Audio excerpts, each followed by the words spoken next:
सर्वप्रथम सर्वांना नमस्कार करतो. मी तुषार चांबारे तुमचं स्वागत करतो आपल्या आधुनिक युवा शेतकरी या यूट्यूब चॅनलवर. तर आजचं जे टॉपिक आहे ते टॉपिक आहे आपलं कपाशी.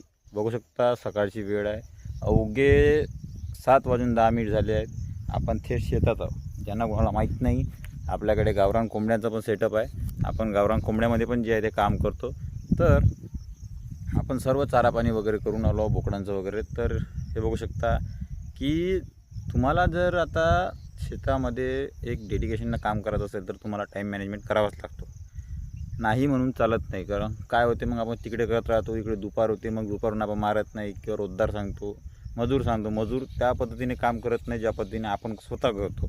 मालक जेव्हापर्यंत शेतात राबत नाही तेव्हापर्यंत तुम्हाला रिझल्ट मिळत नाही. तर चला, आजचा जे विषय आहे ते आहे कपाशी. कपाशीवरचं जे तणनाशक आहे ते कोणतं फवारायचं. तर बघू शकता की समजा जर का 4-5 पाना म्हणजे 2-4 पानावरचं असलं किंवा 15 दिवसाची कपाशी आहे, तेव्हा कोवळं जे तण असते तेव्हा जे आहे आपण साधारणतः जे आहे ते वरून डायरेक्टली जे आहे ते स्प्रे करतो, जेणेकरून कपाशीला कोणतीही इजा पोचत नाही.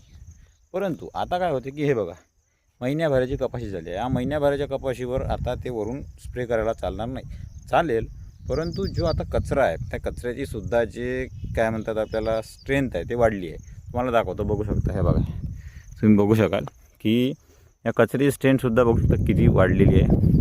आता हा कचरा जे आहे तो त्याला आमच्या याच्यात जटर म्हणतात, जटर झालेला आहे. हे बघू शकता. हा कचरा सहसा वरून मारलेल्या जे डायरेक्टली आपण यूज करतो त्या तणनाशकाने किंवा त्या दवाईने हा मरत नसतो.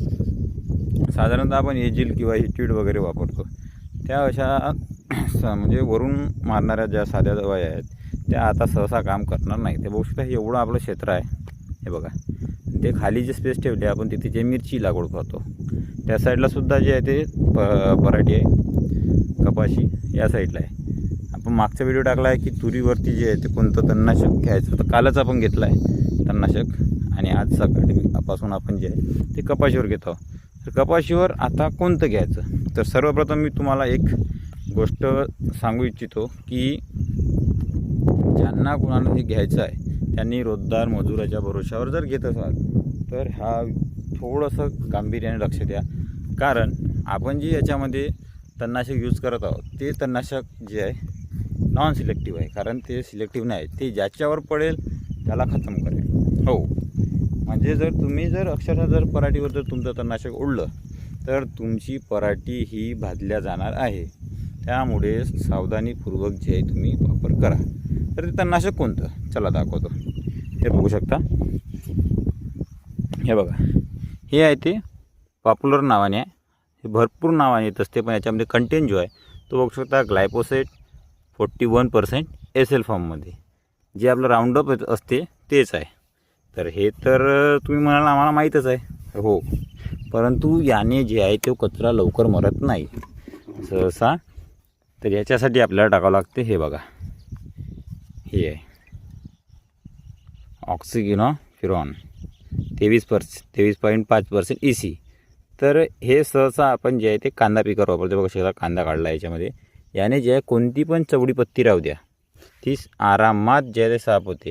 आणि या दोन याचं जेव्हा तो कॉम्बिनेशन घेतो आपण तेव्हा कोणता पण कचरा राहील तरी तो संपूर्ण नाहीसा होतो. तर याचा जे डोज आहे ते डोज किती घ्यायचं, तर हे जे आहे एका पंपसाठी फक्त आणि फक्त 5 ml घ्यायचं आहे. 5 mlच्या वर घेऊ नका, कारण हे खूप जे आहे ते भारी तणनाशक आहे.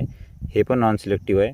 म्हणजे याने सहसा हे चवडी पत्तीवर काम करते, गवतवर्गीवर कमी काम करते, परंतु खूप चांगला रिझल्ट आहे याचा, फास्ट रिझल्ट आहे. आणि जे राऊंडअप आहे हे तर नॉन सिलेक्टिव्ह आहे. कोणतं पण राहू द्या, चवडीपत्ती राहू द्या, गवतवर्गी राहू द्या, सावा राहू द्या, इवन तुमचं पीकसुद्धा राहू द्या, पिकालासुद्धा मारू शकते हे.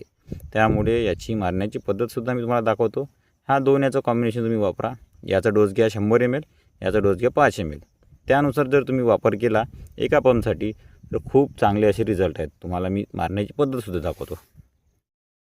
तर बघू शकता, या पद्धतीने जे आहे ते आपण जे आहे ते स्प्रे करत आहोत आपल्या कपाशीमध्ये. तर हे जे आहे तणनाशक आहे आपण जे यूज करतात ते, तर याचा जे आहे तो खूप चांगला रिझल्ट येतो. कारण याच्यामध्ये आपण जे आहे ते ग्लायफोसेट वापरला आहे आणि ऑक्सिक्लोरोफिन हे 23% वापरलं आहे.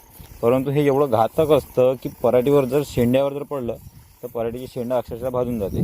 त्यामुळे ही जी पद्धत आहे आम्ही जे वापरत आहोत त्या पद्धतीने जर तुम्ही वापरलं तर खूप चांगला रिझल्ट येईल आणि पराठीवर सुद्धा जे असर पोचणार नाही.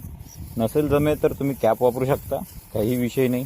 आमचं प्रॅक्टिस झाला आहे. याचा रिझल्टसुद्धा मी अवघ्या 4 ते 5 दिवसामध्ये चॅनलवर टाकेल.